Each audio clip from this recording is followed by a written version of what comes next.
안녕하십니까. 2016년 유통가이사 2급 스타트 최종 모의고사의 유통물류 일반 관리와 유통 정보의 해설을 맡게 된 박준혁 교수입니다. 반갑습니다.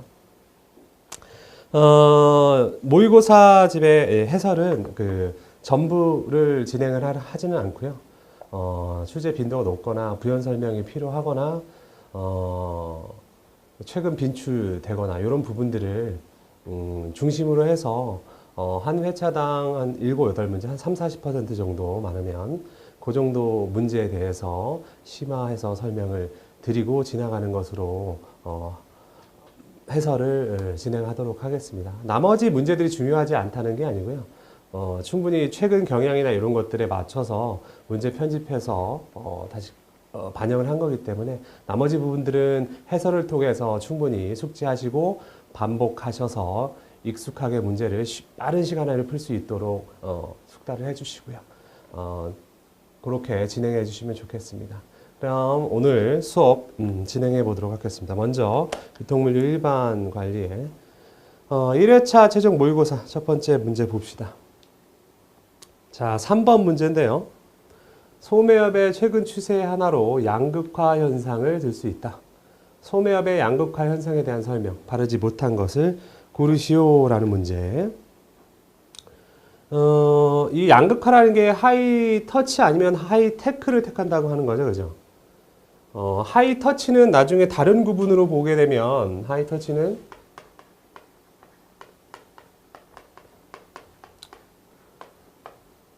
고수익, 고가격이라는 의미겠죠. 저회전율. 그죠? 이 감성의 소구에서 판매가 이루어져야 되는 거.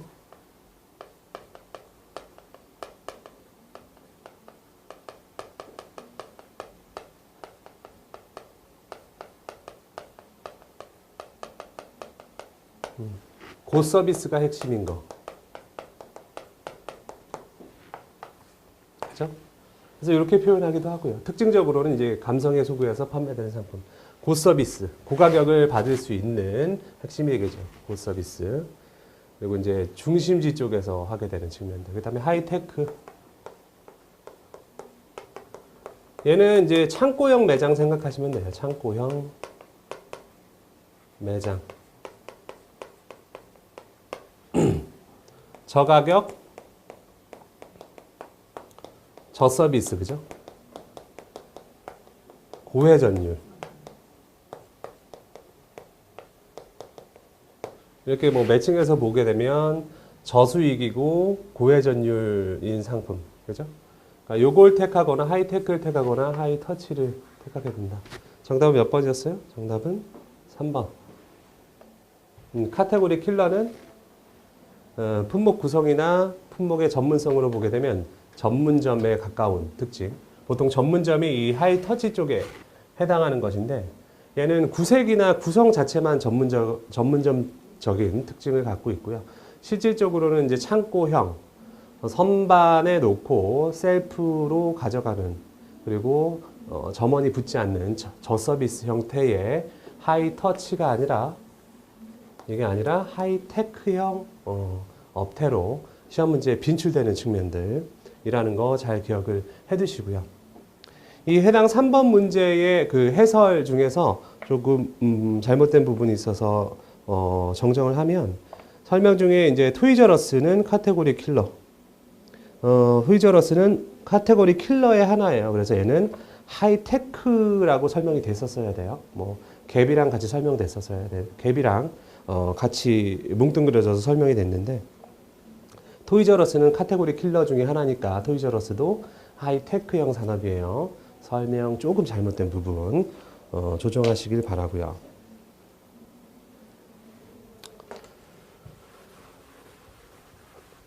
자, 다음 문제는 6번이죠. 크로스도킹을 실현하기 위한 선행 조건. 정답은 4번이죠. 단일 피킹 경로에서 불출하는 품목 수의 극대화. 이 피킹 경로에 단일 피킹 경로라고 하는 것은 들어오는 상품, 그죠? 라인으로 쳐다보면 그 라인으로 들어오는 상품의 종류가 되게 많으면 그 실질적으로 분류라고 하는 작업이 생산성 있게 전문적으로 이루어지기 전에 또 다른 제품이 바뀌어서 또 분류가 조금 이루어지고 나서 또 상품이 바뀌고 또 분류가 되고 이게 별로 효율성이 없다라는 거예요. 품목이 작아야 돼요. 품목이 작지만 대량으로 이루어져야 그 분류, 한 제품에 대한 분류 작업이 아주 생산성 있게 계속 쭉쭉쭉쭉쭉쭉 일어나겠죠. 그래서 피킹 경로에서 불출하는 품목 수의 극대화가 아니라 이 품목 수가 적정해야 돼요. 적어야 되죠. 적을수록 더 좋은 거예요. 크로스토킹의 기본 핵심은 이 유통 중심형 창고, 흐름 중심, 그죠? 흐름 중심 창고를 구현해주는 핵심 전략이에요. 핵심 전략이면서 시스템이죠. 여기서 시험 문제에 늘 많이 나오는 핵심 개념은 얘가 이제 물리적 리드 타임을 굉장히 많이 줄이잖아요. 창고에 저장되었다가 뭐 피킹이 돼서 나가는 게 아니라 수요가 있을 때 조달이 돼요. 각 공급자로부터 조달이 되고요. 이 조달되는 순서도 스케줄링이 돼요. 그래서 들어오면 분류가 되고 바로 가요. 그러면 작업장이 한산해지면 또 다음 공급자가 물품을 갖고 오고 또 분류를 하고 또 분류를 하고 분류를 해서 오더가 완성이 되면 바로 출발을 해요. 저장 중심형 창고가 아닌 흐름 중심형, 유통 중심형 창고를 만드는 핵심 개념이죠. 그래서 이렇게 흐름 중심이 되기 위해서 가장 필요한 두 가지 전제 조건이 사전 출하 정보. 아니, 우리 창고에 어떤 제품이 와서 분류될 걸 미리 알고 있어야 되고요. 언제 출발하고 언제 도착할지, 그리고 얼마나 수량이 와서 그 제품이 오면 어떻게 분류를 해야 되는지 미리 다 알고 있어야 된다는 거예요. 그래야지 스케줄링이 되죠. 그죠? 그래서 바로 분류해서 내보낼 수 있기 때문에 이 사전 출하 정보라고 하는 정보가 첫 번째 핵심이고요. 두 번째는 JIT. 이건 이제 창고 안에서의 작업 활동 자체가 JIT여야 된다는 얘기예요. 낭비 제거. 불필요한 활동 없이 딱 정해진 스케줄, 계획에 의해서 딱 불필요한 활동 없이 쫙쫙 분류돼서 바로 나가버려야 된다는 두 가지 핵심 개념이 이제 크로스토킹에서 많이 나오는 부분이라는 거 기억을 잘 해주시고요. 자, 넘어갈까요? 9번. EOQ 문제. 유통관리사에서는 조금 단출하게 나와요. 유통관리사에서는. EOQ 문제가? 경제적 주문 수량. 뭐, 기본적인 의미를 해석해드리면 경제적 주문량은 이 경제적 주문량씩 주문을 해야 연간 총비용.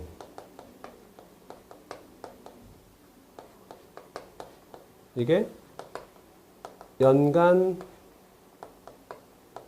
주문 비용, 연간 재고 유지 비용, 플러스 뭐 재고 부족 비용이랑 기회 비용이라는 게 더 실질적으로는 더 추가가 되는데요. 그 부분은 이제 명확하게 구분하거나 이게 계산하기가 힘들어서 얘는 빼고요. 확실한 비용 두 가지만 가지고 연간 총 비용을 생각을 해요. 이럴 때 경제적 주문량씩 주문을 하게 되면 연간 주문 비용도 연간 재고 유지 비용도 적정하게 산출이 돼서 연간 총 비용을 최소화시켜 준다. 그래서 의는 경제적 주문량은 연간 총 비용을 최소화시켜주는 경제적 주문 수량이라고 하는 것들을 기억을 하셔야 돼요. 여기서 쓰여지는 공식을 보게 되면 보통 EOQ를 시험 문제에서 이제 Q스타, 새로 구한 수량이라고 해서 퀀티티, 그죠? Q스타라고 표현을 하는데 루트 CH분의 이 COD. 뭐 이 약자 변수들은 정의하기 나름이에요. 정의하기 나름이고 쓰여지는 변수 자체는 CO, 코스트 오브 오더링, 1회 주문 비용이에요. 1회 주문 비용. D는 이얼리 디맨드, 연간 수요.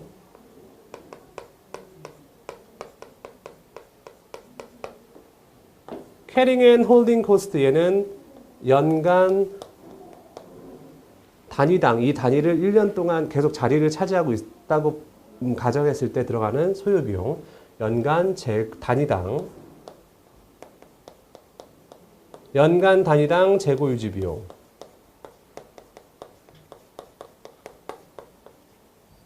얘는 바로 주지 않으면 가격에다가 재고유지 비율,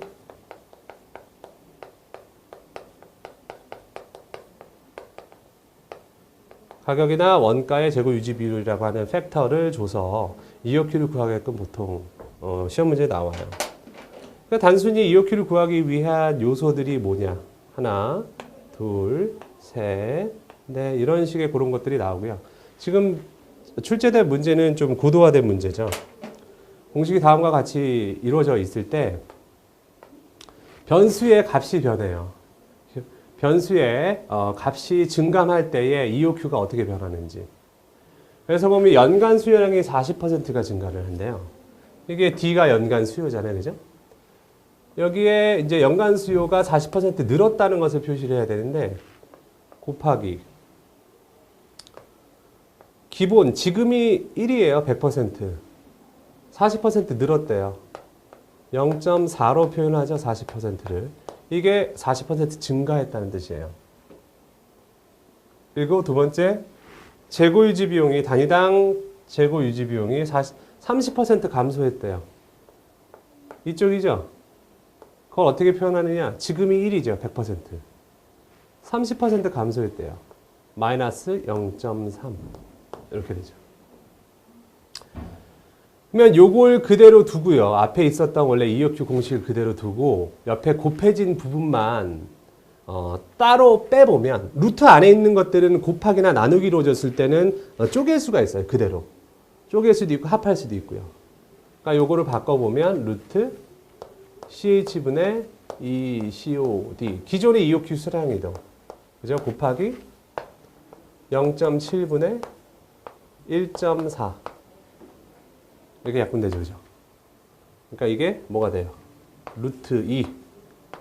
루트 2는 우리가 1.414로 표현을 하고 앞서서 이렇게 우리가 반영했던 것들을 생각을 해보면 1.414는 1 플러스 0.414 기존 대비 얼마나 늘어났느냐 EOQ가 기존 EOQ에서 얼만큼 더 늘어났느냐 41.4%만큼 늘어난 택이 된다. 그래서 41.4% 증가.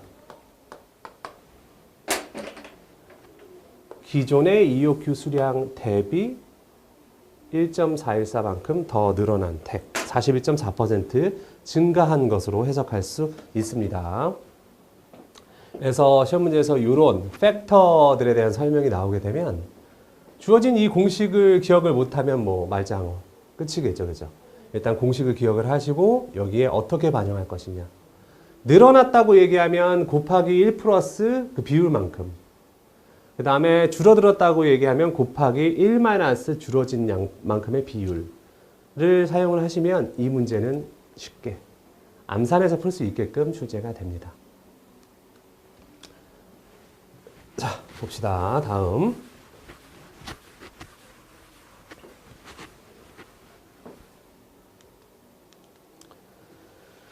자, 12번.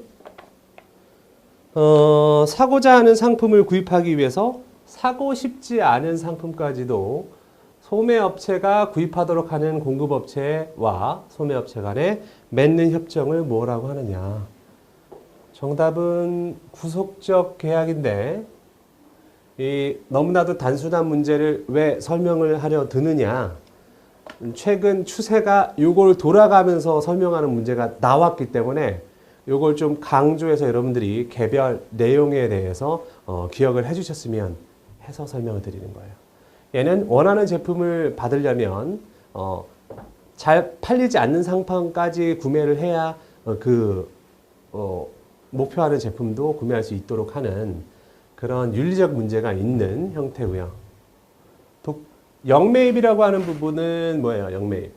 역매입은 경쟁자에 대해서 경쟁자의 상품 이 유통 매장 안에 내 제품도 있고 경쟁자의 제품도 같이 이렇게 진열이 되는데 그 유통업자 입장에서는 그 나의 경쟁자의 상품이 잘 팔리지 않을 뿐더러 그리고 내가 더 많은 매대를 차지하길 바란다는 걸 알고 네가 더 많은 양을 그 진열하기 위해서 그 경쟁자의 제품을 네가 사서 매대를 비워버려라. 그러면 네 제품을 넣을 수 있다라고 비윤리적인 행위를 강요하는 첫 번째 영매입이 있고요. 두 번째 영매입은 제가 그 유통업체에 납품을 하는 사장님인데 솔직히 내 제품이 잘 안 팔려요. 잘 안 팔리면 그 유통업체 사장님이 그렇게 얘기를 합니다. 안 그래도 안 팔리는데 잘 팔리는 척이라도 해야 앞으로 잘 팔릴 가능성이 크지 않겠냐. 그러니까 네 제품을 네가 계속 주기적으로 사라. 그래서 제품이 자꾸 팔리는 것처럼 보이게끔 해라. 그게 두 번째 영매입이에요. 비윤리적이죠. 둘 경우 다. 두 번째 회색 시장은 수입품으로 생각해 보시면 돼요. 정식적인 브랜드에 대해서 허락을 받은 정식 수입업자가 아니라 다른 유통 경로를 통해서 들여와서 유통되는 것들을 이제 회색 시장이라고 불러요. 얘는 AS 문제가 굉장히 많이 이루어지죠, 그죠? 기존에 이제 정식으로 허가받은 유통업체가 큰 그 타격을 받게 될 부분이 있기 때문에 윤리적으로 좀 위배가 되고요.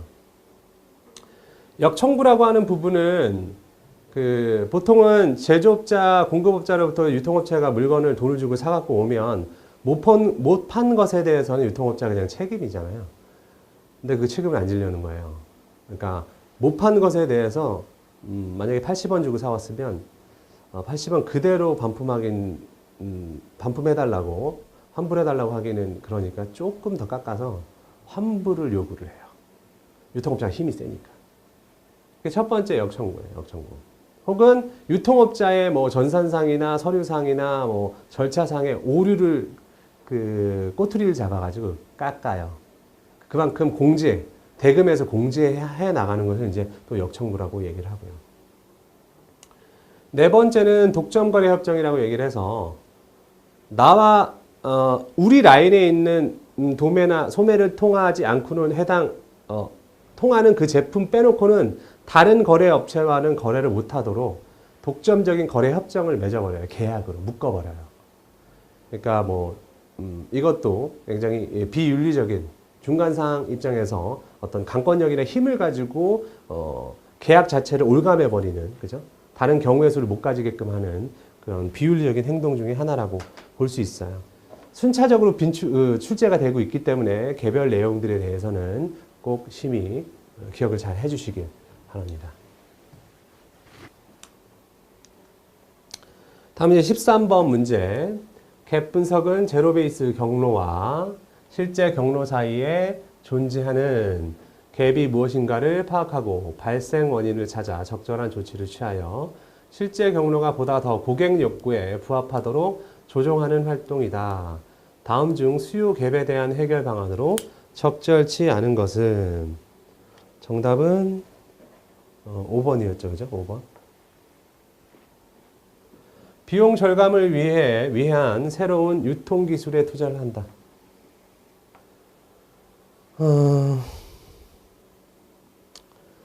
유통업체, 공급업체의 비용 투입에 대한 내용이죠. 얘는.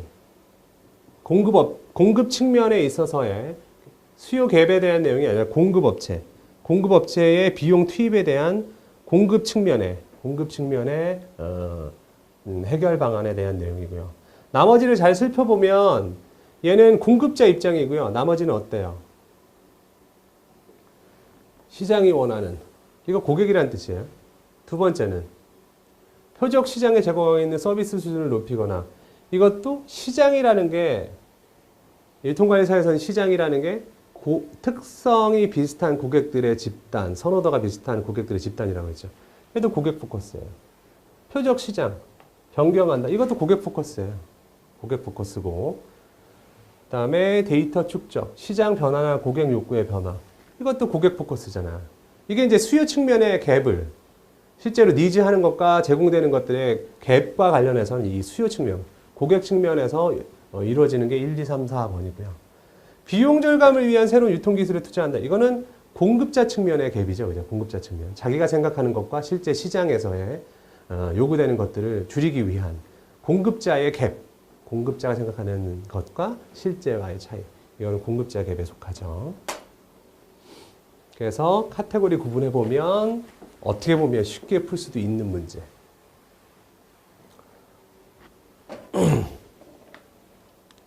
자, 다음은 22번 볼까요? 22번. 22번. 다음 중 임금 관리의 3대 영역에 속하는 것을 모두 고르시오. 정답은 기읍, 리을, 미음. 5번이죠. 요걸 강조하고 싶은 것이 아니라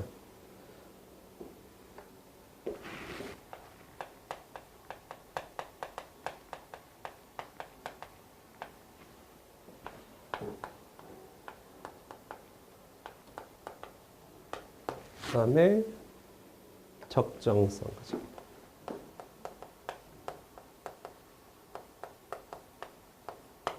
이렇게 이제 매칭해서 기억을 하셔야 돼요. 요렇게 앞쪽에 나와 있는 보상 형태, 보상 체계, 보상 수준을 골라내는 문제도 잘 나오고요.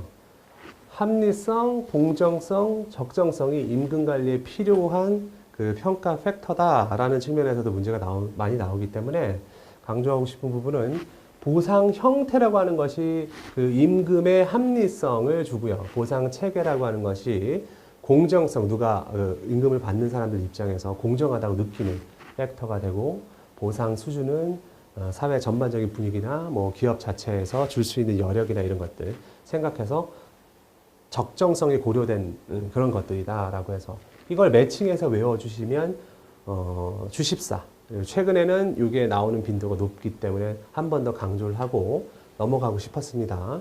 그래서 이 부분 기억을 잘 해주시길 바랍니다.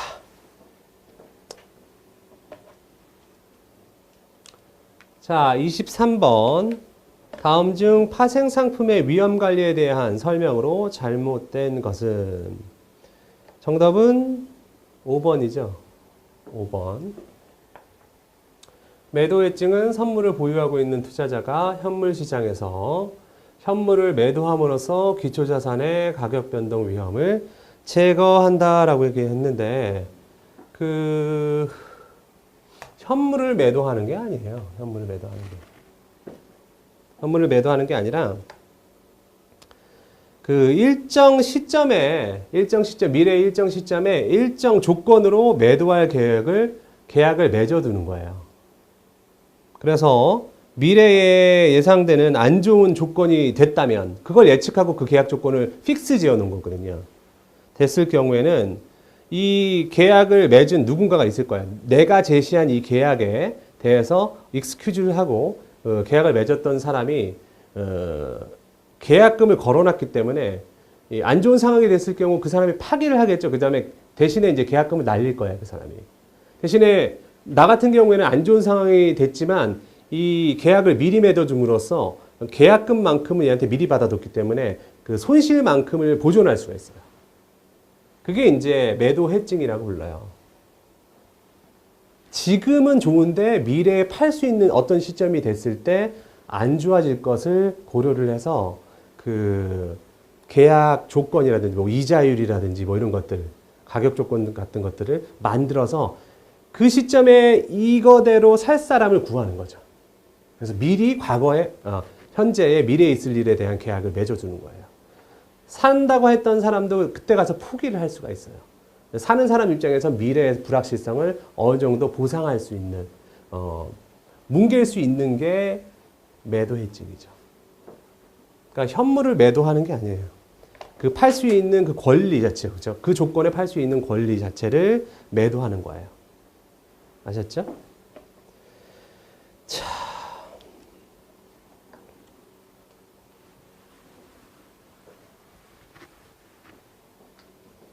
자, 2회차로 넘어가 볼까요? 2차로. 2회차.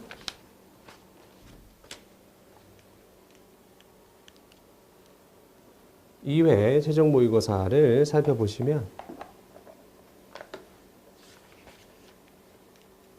6번 살펴보세요. 유통산업의 환경 분석에서 경쟁의 유형에 관한 설명.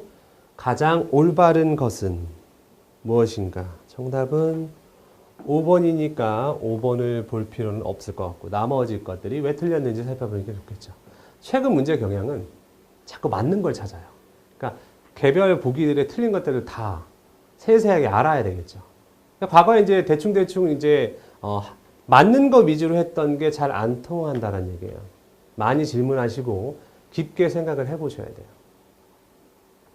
자, 1번 뭐가 틀렸을까요? 수직적 경쟁이 치열해질수록 경로 시스템을 통합하는 수직적 통합으로 경쟁을 완화하려는 욕구가 커진다. 수직적 경쟁이 치열해지면 수직적 통합을 통해서 어느 정도 해결할 수는 있어요. 근데 수직 통합이라고 하는 게 앞단계, 뒷단계에 있는 애들을 인수합병하는 쪽 혹은 직접 수행하는 쪽, 그죠?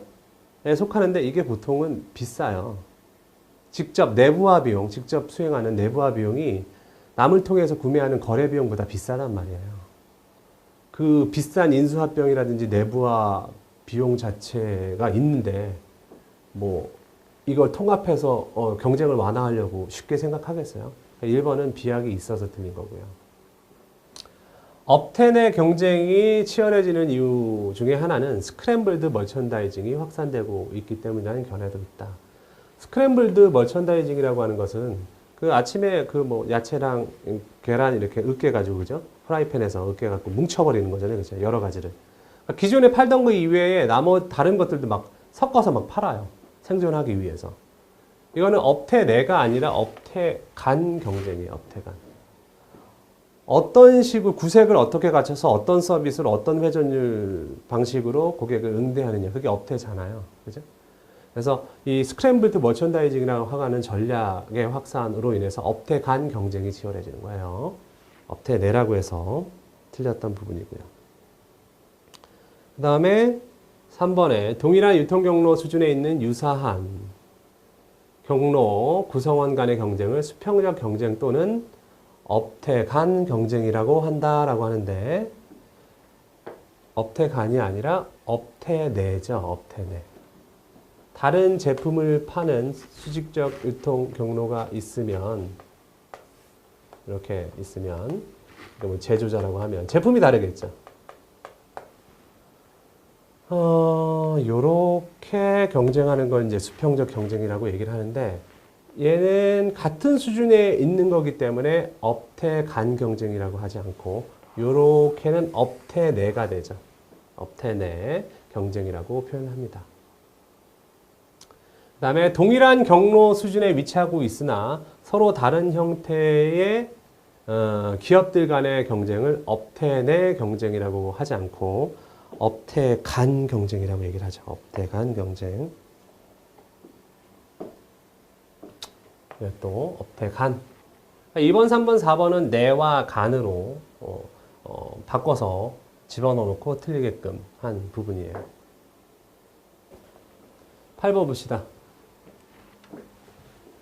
기업 구성원의 동기부여에 대한 연결이 옳은 것은 이 동기 이론에 대한 내용이죠. 정답은 5번이고 Y이론 사람들은 일하기 싫어하고 피하려고 이거 부정적인 거예요. 얘는 X이론. 빅터 브롬의 공정성 이론 사람들은 다른 종업원과 자신의 임금을 늘 비교한다고. 빅터는 이제 공정성 이론 빅터 브롬 아담의 공정성 이론이죠. 아담. 빅터 브롬이 아니라 아담이라고 하는 사람의 공정성 이론이고요. 빅터 브롬은 기대 이론 밑에 5번에 있는. 그래서 매칭이 잘못됐고 3번에 프레드릭 허츠버그 직무 불만족을 야기하지만 불만은 생기지만 충족된다고 해서 동기가 부여되는 것은 아니라고 한다. 이거를 이제 표현하면 위생 요인이라고 얘기를 합니다. 위생 요인. 여기 설명들이 위생 요인에 대한 설명인데 책임감과 인정과 같은 것들은 실제 움직이게끔 만드는 동기 이론이래요. 얘는 동기 요인이 됩니다. 근데 이제 책임가가 인정을 이제 위생 요인이라고 설명해놔서 틀린 거고요. 4번은 동기를 부여하는 직무 확충 전략. 직무 확대와 직무 평가. 직무 평가가 아니라 직무 재분류예요. 직무 재분류. 직무 재분류. 직무 확충 전략은 실제 직무 확대와 직무를 재분류해서 일의 범위라든지 그 책임의 권한, 범위들을 다시 재정립해 주는 것들을 얘기를 하죠. 점점 이제 인사 쪽 동기부여 이론에 관련돼서는 점차 더 나올 거예요. 과거엔 나온 바 없거든요. 근데 재편되면서 이 부분이 점차 조금씩 늘어나기 때문에 좀 눈여겨 봐주십사 해서 설명을 드렸어요. 자, 10번. 공급사슬.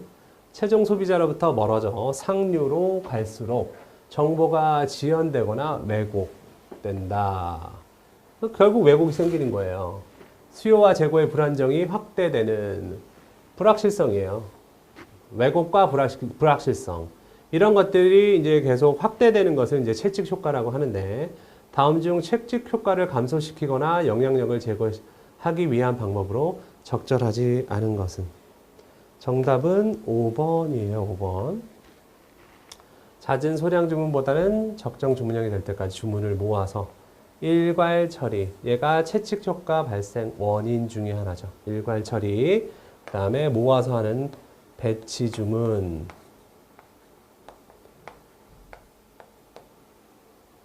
발생 원인 볼까요?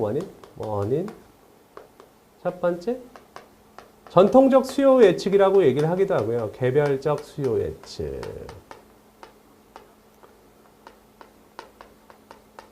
도소매들이 각자 자기의 판단에 의해서 수요 예측을 개별적으로 해요. 그리고 개별적으로 안전재고로 붙여요. 그 안전재고들이 그 소매단에서 그 안전재고들이 합쳐지고 그 안전재고들의 합이라는 게 왜곡이잖아요. 실제 수요가 아니라. 불확실하기 때문에 더 재고를 주문하게 되는. 그걸 도매가 받아서 도매가 또 개별 수요 예측을 해요. 또 여기다 안전재고를 붙여요. 도매는 소매보다 수량이 그 인원수가 적어서 그렇지 많죠. 도매도. 그 또 증폭된 안전재고를 가지고 또 제조업체한테 더 많이 만들죠. 공급업체는 더 많이 만들게 돼 있어요. 계속 상류로 갈수록 더 많이 만들게 되는 첫 번째 개별적 수요 예측, 전통적 수요 예측. 두 번째 잦은 가격 변동.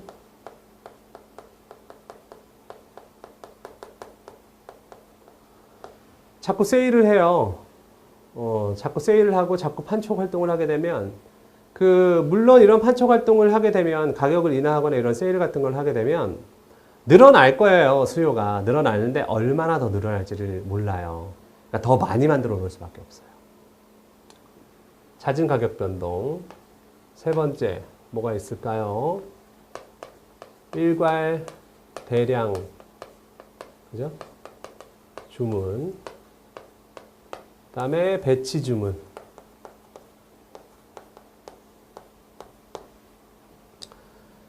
이건 얼마나 수요되고 있는지 중간 과정은 못 보고요. 공급자가 가늠을 못 해요.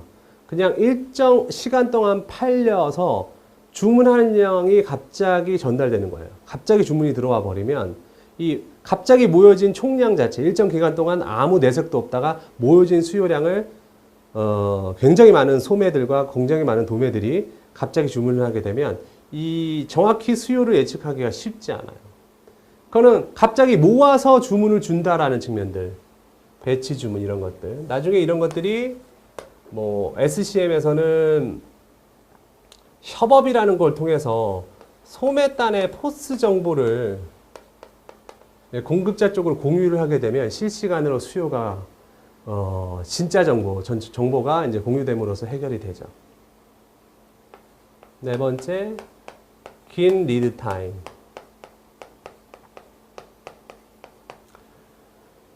주문해서 올 때까지 도착할 때까지 시간이 길거나 그리고 생산하는 개별 리드 타임도 길거나 어쨌든 리드 타임이 길어지면요.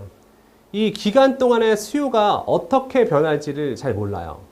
우리가 예측이라는 것을 보통 할 때는 그 일평균 수요라고 하는 것을 기준으로 예측량을 잡는단 말이에요. 근데 평균은 반드시 오차라는 걸 갖고 있어요. 여러분 중학교, 고등학교 때 뭐 표준 편차 뭐 이렇게 배웠잖아요. 보통 하루에 50개 정도 팔리는데 표준 편차가 5개다. 그럼 뭐 45개가 팔릴 수도 있고 55개가 팔릴 수도 있다. 뭐 이런 내용. 이게 불확실성이란 말이에요. 그게 리드타임이 짧으면 더 증폭되거나 그러기 전에 그 해결이 돼버리지만 리드타임이 길어져 버리면 이 불확실성이 쌓인단 말이에요. 그러면 불확실성이 점점 커지는 거죠. 더 많이 주문할 수밖에 없어요. 긴 리드타임. 5번째 뭐가 있어요? 5번째는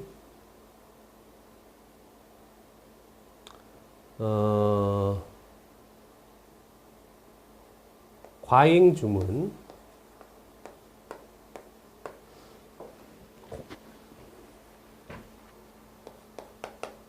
배분에 의한 혹은 그 공급 부족에 대한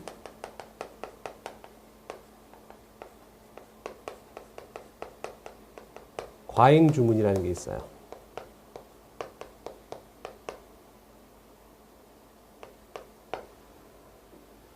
이게 뭐냐면 공급업자가 1000개를 10,000개를 월 맥스로 생산하면 10,000개를 생산하는데 내가 이 공급업자로부터 사오는 양이 100개 정도 돼요. 나 공급자. 그럼 얘 입장에서 제가 중요한 고객이에요? 아니죠. 중요한 고객이 아니란 말이에요. 그리고 이 제품에 대한 수요는 많아요. 나같이 주문하는 애들이 많고요. 메이저 구매자들도 있어요. 막 2,000개, 3,000개씩 사주는 메이저 구매자들도 있단 말이에요. 얘는 맥시멈 캐퍼까지 생산하려고 하지 뭐 생산 공장을 더 증설을 해서 더 많이 생산해서 공급량을 맞추려고 안 해요. 딱 맥시멈 캐퍼만큼만 조정해서 생산을 하고요. 나눠서 배분해 주려고 한단 말이에요. 근데 나같이 적게 구매하는 사람들은 그 공급량이 딸리다 보니까 일정 비율을 잘라서 줘버려요. 메이저 고객, 나한테 3,000개, 4,000개씩 사는 메이저 고객한테는 달라는 대로 다 줘요. 나처럼 100개, 200개씩 조금씩 사는 애한테는 뭐 80%, 달래는 양의 80% 이렇게 공급을 하는 거죠. 근데 이렇게 공급을 받는 주문량이 작은 기업 입장에서 이게 학습이 되죠. 내가 100개를 달랬더니 80개밖에 안 주더라. 200개를 달랬더니 160개밖에 안 주더라. 야, 이 공급업체는 나를 한 80%밖에 주질 않는구나. 그럼 내가 만약에 100개가 필요하다면 100개가 실제 받았으면 하는 양이라면 20%만큼을 더 주문. 아니야. 덜 받으면 어떡해. 내 생산 스케줄에 차질이 있는데 120개가 아니라 한 130개쯤 주문해서 조금 남더라도 80% 깎아서 물량을 대주니까 내가 원하는 100개를 받으려면 한 130개쯤 주문해야 되겠다. 그럼 100개보다 많이 와요. 그럼 불필요한 재고를 주문하게 된단 말이에요. 그게 불확실성이에요. 결국은 불필요한 재고들이 계속 쌓이고 증폭된다. 그래서 이 5가지가 채찍 효과의 발생 원인이에요. 얘네 5개를 한마디로 얘기를 하면 뭐냐? 불확실성이에요. 일정치가 않고요. 불안하기 때문에 더 주문을 하고 더 갖고 있고 이런 거거든요. 이거 해결책이 뭐냐? 불확실성 제거예요.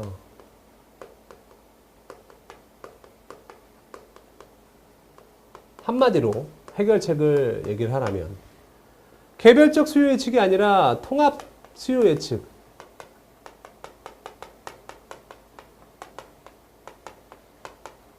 이 얘기는 공급 사슬망 안에 있는 뭐 유통 채널 안에 있는 아이들이 맨 마지막에서 소비자를 응대해서 실제 판매하는 이 포스 정보를 제조업체한테 공유를 해주고 나머지 애들은 수요 예측을 할 때 반영을 하되 이 실제 팔릴 양은 근거로 해서 한 번만 수요 예측을 해요. 그래서 배분 유통하게 되면 불필요한 재고를 생산하지 않게 되는 계기가 된다. 통합 수요 예측을 한다. 이거 뭐 SCM 구축하자는 뜻이에요. 잦은 가격 변동 요거는 그 유통업체에서 보면 이건 물류나 유통 쪽에서 보면 그 영업 쪽에서 EDLP 전략이라는 것을 쓰죠. everyday low price, 항시 저가 전략을 쓰게 되면 굳이 오늘 살 필요가 없거든요, 고객이. 이건 핫세일이 아니잖아요. 늘 싸기 때문에 늘 사던 양만큼만 사게 돼 있어요. 그러면 수요가 어떻게 돼요? 수요가 세일 같은 걸 하면 이렇게 막 느는데 세일이 끝나면 확 줄어들고, 에브리데이 로우 프라이스를 해버리면 수요의 변동폭이 아주 작아져요. 이렇게. 불확실성이 적다는 얘기예요. 그럼 일괄 대량 주문하지 않으려면 어떻게 해야 돼요? SCM이라든지 뭐 유통정보에서 말하는 뭐 그 CRP 전략 있죠, CRP. 벤더 매니지드 인벤토리, 뭐 코 매니지드 인벤토리. 제조업체와 유통업체가 판매 정보를 공유해요. 그래서 적극적으로 공급업자가 유통업자의 재고, 유통업자 매장 내에 본인 재고를 관리하게끔 하는 그런 구조. 그것도 뭐 SCM 일환이니까요. 긴 리드타임 줄여야죠.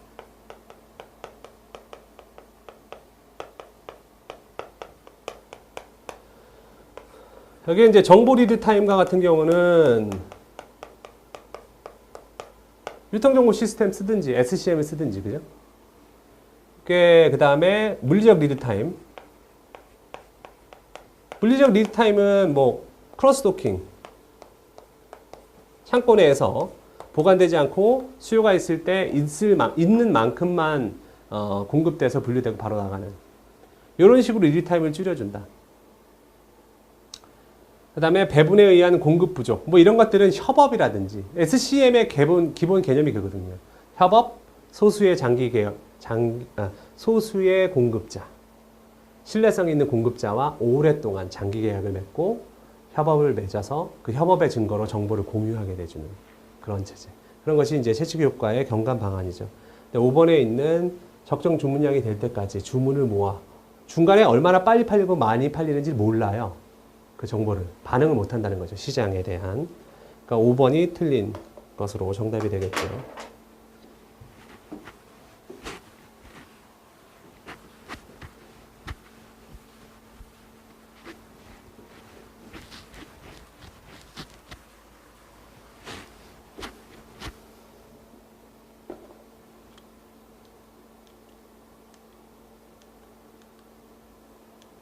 자, 14번. 매트릭스 조직 특성과 거리가 먼 것은? 매트릭스 조직. 정답은 3번이죠. 매트릭스 조직은 상시적 조직이 아니에요. 한시적 조직인데요. 한시적 조직이라고 하는 게 이게 뭐 태스크포스 팀, 프로젝트 팀, 그죠? 뭐 프로젝트 팀하고 같이 많이 비교가 되죠. 그죠? 프로젝트 조직하고 여기서 말하는 매트릭스 조직이랑 한시적이다라는 측면에서는 같아요.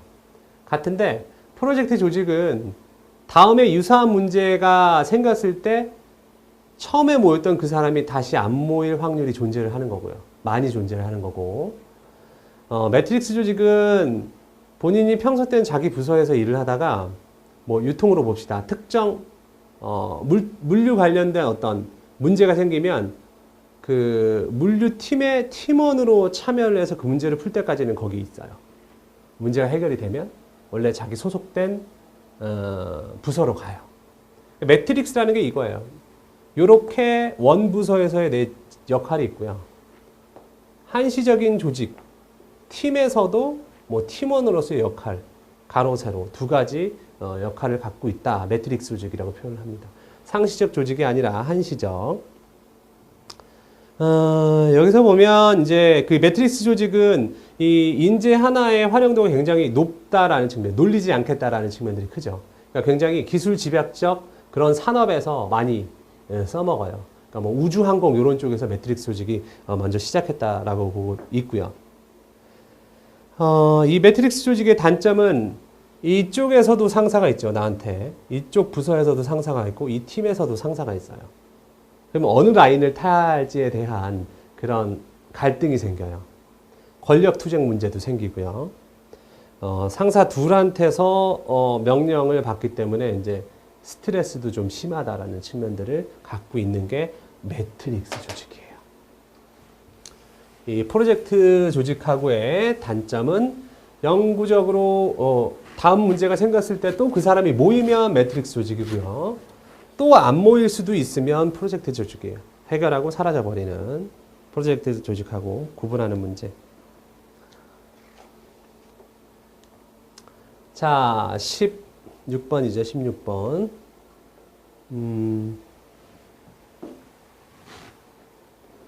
다음 중 파생 상품에 대한 설명으로 잘못된 것은, 이것도 이제 최근에 많이 나온 부분이기 때문에 이 해설 부분은 그 깊이 생각해 보시라고 찍은 거예요. 기존에 많이 나왔던 것들은 기출문제나 이런 거 많이 푸시면 자꾸 익숙해져요. 근데 기존에 많이 안 다뤄줬던 쪽에 문제는 여러분이 깊이 좀 다시 보시라고, 해설을 깊게 보시라고 했던 측면에서 소개해 드리는 거고. 정답은 5번이에요. 만기일이나 만기일 이전에 미리 약정한 가격으로 살 수 있는 권리를 풋옵션이라고 한다. 버리는 옵션이 아니고 팔 수 있는 옵션이 아니라 콜옵션이라고 불러요. 콜옵션. 이 내용대로 풋옵션을 정답으로 하려면 이 살수가 아니라 팔수라고 얘기를 해야 되겠고요. 그대로 살 수 있는 권리를 이라는 문맥에서 지내가려면 이게 풋옵션이 아니고 콜옵션이라고 표현을 해야 되고요. 아셨죠? 일정 시점에 살 수 있는 권리를 미리 사두는 거예요. 그럼 약정한 조건으로 그 시점에 구매를 할 수 있는 게 콜옵션. 풋옵션은 미래의 특정 시점에 미리 맺어준 팔 수 있는 권리, 그걸 형성을 해가지고 그때도 동일한 조건으로 팔 수 있게끔 하는 것들을 말하죠. 나머지 내용들에 대해서 해설을 잘 보시라는 측면에서 얘기를 드렸고요. 자, 20번. 다음에서 제시하는 파워 원천의 사례는 프렌치와 라벤이 구분하는 파워의 원천 중 어떤 파워를 의미하느냐. 유명 상표를 취급한다는 긍지와 보람. 유명 업체 또는 관련 산업의 선도자와 거래한다는 긍지. 상호 간 목표의 공유. 상대방과의 관계 지속 요구. 상대방의 신뢰 및 결속. 정답은 뭐예요? 정답은 준거적 파워. 준거적 파워. 파워 문제는 지속적으로 계속 나오는 문제예요. 6가지 파워가 있죠. 6가지 파워. 해당 설명은 현대 완성차 조립업체, 이 현대차에 납품하는 현대차 협력사라는 데가 있죠. 공급업체들, 협력업체들. 현대 완성차 회사가 현대 협력 회사들한테 갖는 힘이 준거력이에요. 왜? 이 현대 협력차도 각각의 이름을 갖고 있을 거예요. 회사 이름을. 근데 들어보지 못했던 회사죠. 그러나 어디랑 주거래처가 어디세요? 라고 했을 때 저는 현대차한테 납품을 합니다. 야, 이 회사는 현대차가 망할 가능성이 별로 없기 때문에 오랫동안 신뢰성 있게 거래를 할 수 있겠구나. 아, 그런 회사구나. 그러니까 얘에 준해서 얘를 평가를 해줘요. 얘가 얼마나 좋겠어요. 그러니까 얘가 얘한테 주는, 얘가 얘한테 가지는 힘이 준거적 파워라고 보통 얘기를 합니다.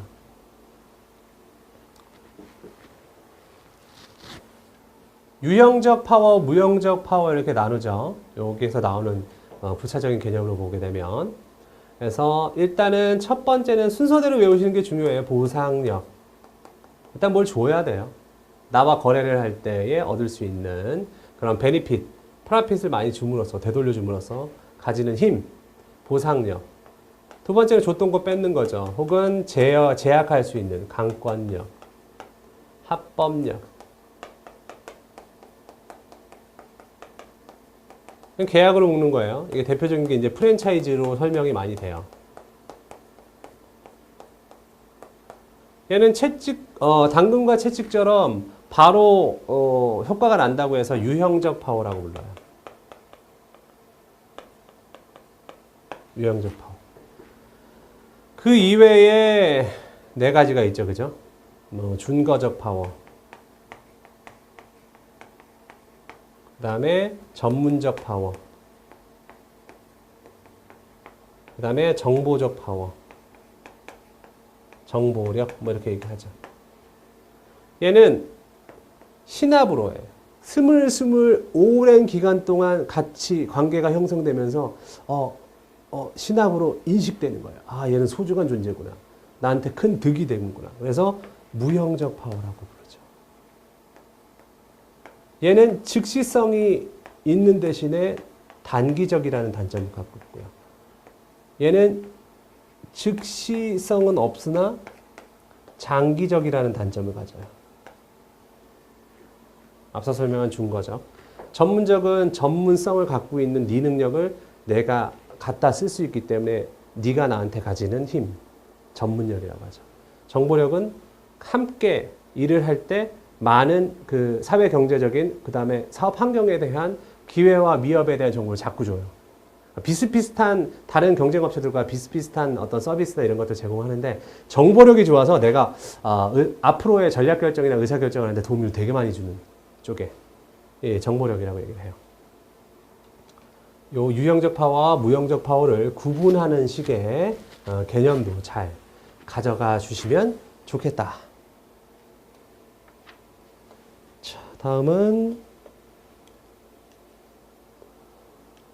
24번. 지속적 상품의 매입에 있어서 주문점을 파악할 필요가 있다. 주문점이란 다음 주문 수량이 조탁하기 전에 재고량이 가용 수준을 유지 못하면 품절이 발생하는 수준에 도달한 때를 말한다. 주기적 주문 시스템, 정기 주문이죠. 정기 주문. 다음과 같이 재고 관련 지수가 주어지는 경우 주문점은 몇 단인가 라고 표현을 하죠. 그죠? 여기서 보통은 이 재주문점이라고 하는 측면들이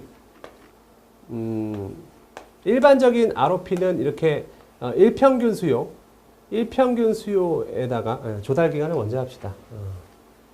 민타임이라고 하죠. 조달기간. 그래서 곱하기 일평균 수요, 데일리 디맨드.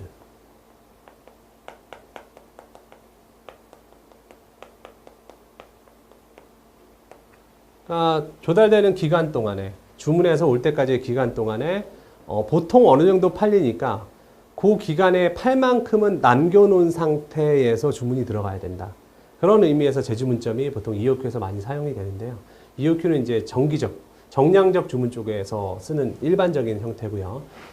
주기적 주문 시스템, 정기 주문 시스템에서는 여기서는 이제 특수하게 이제 도달 시간 이외에 리타임 일반적인 도달 시간 이외에 재고 점검 주기라는 게 있어요.